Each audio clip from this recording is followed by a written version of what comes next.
안녕하세요. 청개구리입니다. 여러분의 부동산 투자 시간을 줄여드리는 부동산 이슈 5분 브리핑 시간입니다. 이번 주 이제 연말이죠. 올해 벌써 마지막 주가 됐습니다. 부동산 뉴스 이슈 그다음에 이제 분양 일정들이 올라왔는데요. 먼저 부동산 뉴스부터 훑어보도록 하겠습니다. 역시 연말이다 보니까 뉴스가 조금 많은데요. 빨리 보죠. 첫 번째 뉴스는요. 부동산 시장 살리자. 다주택자 양도세 중과유예 1년 더.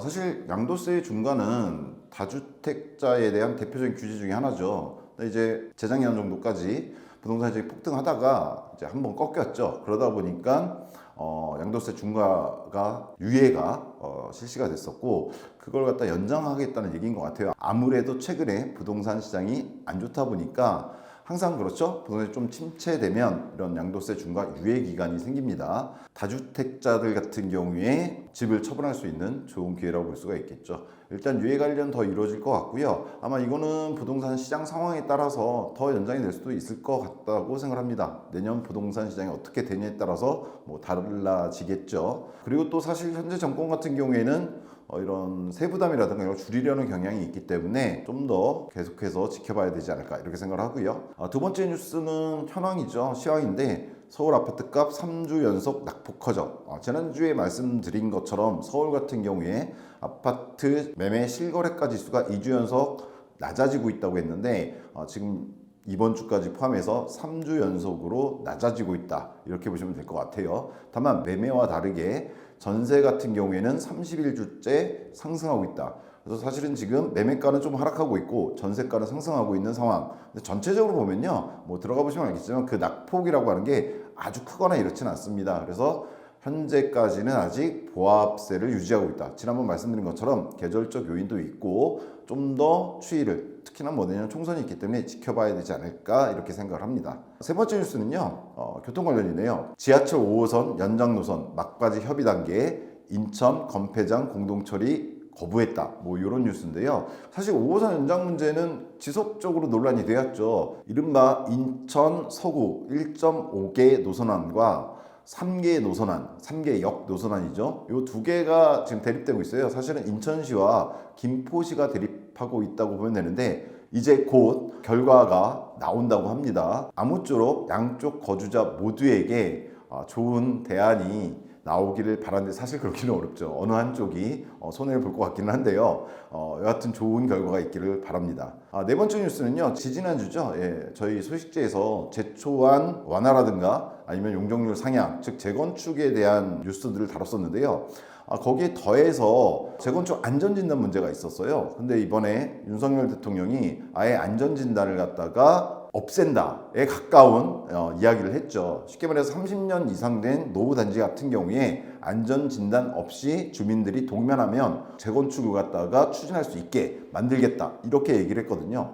지난번에도 말씀드렸지만 제초안이라든가 분양가 상한제라든가 아니면 안전진단이라든가 전반적으로 재건축에 대한 기준들은 완화가 되고 있습니다. 이게 지금의 흐름이라고 볼 수가 있고요. 이 얘기는 내년도부터 시작해서 시범단지 같은 것들이 만들어지게 되는데 재건축에 관심을 갖다가 가져야 되지 않을까. 즉 재건축 자체를 갖다 구입하시고 이런 얘기가 아니라 재건축 시장이 어떻게 움직이는가에 따라서 다른 시장들도 변동이 있을 거거든요. 그것들을 갖다가 좀 주목해야 되지 않을까 이렇게 보고 있고요. 따라서 이에 대해서는 좀 심도 깊게 다시 한번 이야기를 해보도록 하겠습니다. 그 다음 뉴스는요. 역시나 재건축과 관련 있죠. 선도지구 지정 앞둔 1기 신도시 정비사업 수주 경쟁 뜨겁다라고 되어 있는데요. 사실 뭐 수도권만 해도 1기 신도시 가구수가 상당히 많아요. 지난번에 말씀드렸듯이 동시다발적으로 이루어지기는 힘듭니다. 너무 혼란스러워지죠. 따라서 선도단지를 갖다가 각 지자체별로 지정을 해서 순서에 따라서 진행이 될 거거든요. 그 선도지구에 대한 지정이 앞으로 다가왔습니다. 그러다 보니까 재건축을 추진 중인 단지들이 서로 통폐합해서 같이 공동으로 추진하는 등 다양한 모습을 보이고 있다는 소식입니다. 이 역시 1기 신도시 재건축에 미칠 영향이 크기 때문에 어느 단지들이 선도 단지, 선도 지구에 지정이 되는지 눈여겨볼 필요가 있다고 생각을 합니다. 아마 내년 초반 중에 이루어질 것 같습니다. 지정은. 자, 다섯 번째 뉴스는요. 실거주 의무 폐지 끝까지 나나 정보 믿었더니 돌아온 건 혼란. 이번 주에 상당히 크게 문제가 됐던 거죠. 사실 실거주 의무 폐지란 거는 분양가 상한제 아파트 같은 경우에 청약을 해서 당첨이 됐을 때 입주했을 시에 2년에서 5년까지 실거주 의무가 있었어요. 21년도에 제정된 건데 일종의 부동산 과열 현상을 막기 위한 조치였죠. 하지만 이에 대한 반대 의견도 많았죠. 왜냐하면 좋은 전세 물건이 안 나온다라든가 해서 전세 시장에 상승했다가 이룰 수 있는 요소다라든가 아니면은 뭐 쉽게 말해서 주거 이전의 자유를 갖다 침해하는 거다라든가 다양한 반대 의견이 있었는데 이번에 사실 실거주 의무 폐지를 갖다가 원희룡 국토부 장관이라든가 뭐 최근에 장관이 바뀌게 되죠. 박상우 후보자라든가 계속 실거주 의무 폐지를 갖다 얘기하고 있어요. 대통령도 언급을 했고요. 근데 이게 일단은 야당의 반대로 폐지가 되지 않았습니다. 다만 계속해서 이런 요구가 나오고 있기 때문에 그리고 또 현장에서 혼란이 이루어지고 있기 때문에 아마 내년 초에 다시 한번 이 문제가 불거지지 않을까 이런 생각이 들고요. 더구나 최근에 전세가 상승이 좀 이루어지고 있는 데다가 부동산이 전체적으로는 침체 시기이기 때문에 아무래도 실거주 의무는 폐지되는 쪽으로 뭐 사실 원래 있었던 게 아니기 때문에 21년도에 신설됐던 조항이기 때문에 없어지지 않을까라고 예상을 해보지만 일단 현재는 폐지가 되질 않았습니다. 이거는 뒤에 어떤 식으로 진행이 되는지 계속해서 보도해 드리도록 하겠습니다. 자, 그 다음 뉴스는요. 서울 집 사려면 월급 한 푼 안 쓰고 15.2년을 모아야 한다. 이렇게 돼 있어요. 흔히 PIR이라고 얘기를 하는데요. 프라이스 인컴 레시오라고 하죠. 우리나라 전국 가구의 중위소득을 가지고 서울에 있는 주택 중에 중위 가격의 아파트를 살려면은 월급 한 푼 안 쓰고 얼마를 모아야 되냐 이 얘기인데요. 얼마 전에 이게 15.2년이 걸린다. 22년 기준입니다. 이렇게 나왔습니다. 상당히 길죠. 근데 사실 여기에 대해 좀 할 말이 많습니다. 지금은 간략히 이렇게 넘어가고요. 정말로 15.2년이 걸리느냐. 왜냐면요. 몇 개월 전에 이와 다른 보도들이 있었거든요. 그래서 이것도 아까 재건축과 더불어서 좀 더 자세하게 여러분들한테 이야기해 드리는 시간을 갖도록 하겠습니다. 오늘은 그냥 넘어가겠습니다. 자, 그 다음에 12년 기다려온 GTX-C 내일 착공 승인. 드디어 GTX-C가 A에 이어서 착공이 된다는 소식인데 다만 여기서 착공은 정말로 삽드는 착공이 아니라 행정적 착공을 의미합니다. 27일 날 착공, 행정적 착공이 이루어지는데요. 본 착공은 내년 상반기에 있을 예정이라고 합니다. 신호선 말도 많고 탈도 많았던 노선이죠. 뭐 GTX 노선이 다 그렇지만 드디어 착공 눈앞에 다가온 것 같습니다. 모쪼록 빨리빨리 이루어져서 이 노선에 해당되는 저희 회원님들이 좋은 교통편 이용하실 수 있기를 바라봅니다. 그리고 요거는 추후에 소식이 들려오는 대로 더 자세히 보도해 드리도록 하겠습니다. 자, 여기까지가 이번 주에 있었던 뉴스들이었고요. 지난주 R&G 이슈를 한번 보도록 하겠습니다. R&G 이슈는 이번에는 한 대여섯 개가 되는데요. 전체적으로 뭐 좋은 유치에 대한 좋은 어떤 테마파크라든가 유치에 대한 얘기와 교통에 대한 얘기가 주를 이룹니다. 첫 번째는요. 송도국제도시에 테르메 리조트가 들어옵니다 라고 하는 글이 연수구 게시판에서 이슈가 됐었습니다.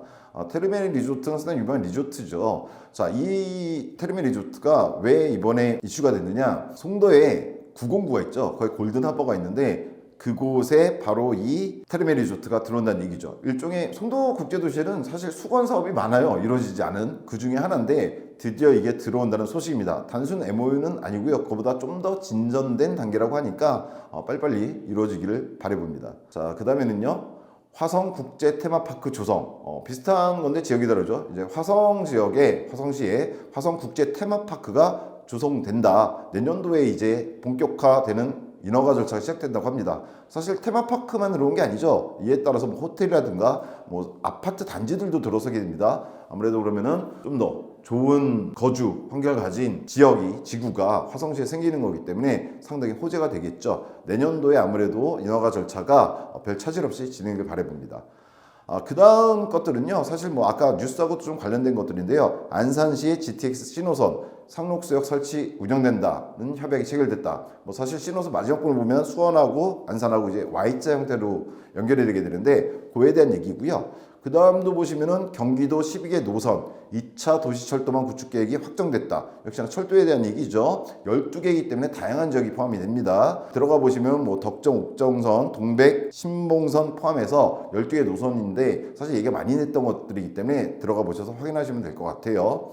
자, 또 있죠. 교통 소식이 월곡 판교선 장곡역과 시흥 시청역 본공사 계약 체결. 착공은 아닌데요. 일단 본공사 계약이 체결됐다는 건 뭐 이제 시작을 알린다고 볼 수가 있겠죠. 미뤄지지 않고 빨리빨리 이루어지길 바랍니다. 자, 여기까지 해서 크게 보면은 유치건이 2개, 그 다음에 교통과 관련, 철도와 관련된 게 3개 해서 전체적인 이슈가 뭐 유치건과 그 다음에 교통 관련된 것이었다 이렇게 보시면 되고요. 전반적으로 빨리빨리 이루어지면 좋은 이야기들이죠. 그래서 아무쪼록 빨리빨리 다 진행되기를 바랍니다. 그 다음 마지막으로 저희 분양 캘린더죠. 분양 캘린더 들어가 보시면 이번 주 주목해 보셔야 될 거는 27일날 수요일날 시작하는 건데요. 평택 브레인시티 주궁 S클래스, 또 같은 평택이죠. 지제역 반도체 밸리 쌍용더 플래티넘, 요렇게가 아무래도 주목해 봐야 될 단지가 아닐까. 수도권에서 그것도 평택은 많이 핫했던 동네죠. 주목해 봐야 될 것 같고요.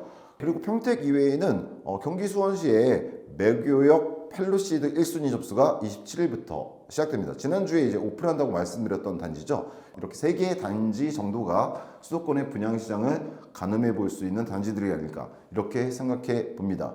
아무래도 연말이다 보니까 그렇게 많지는 않네요. 예, 이상 부동산 이슈 5분 브리핑이었습니다. 좋은 연말 보내시길 바랍니다. 감사합니다.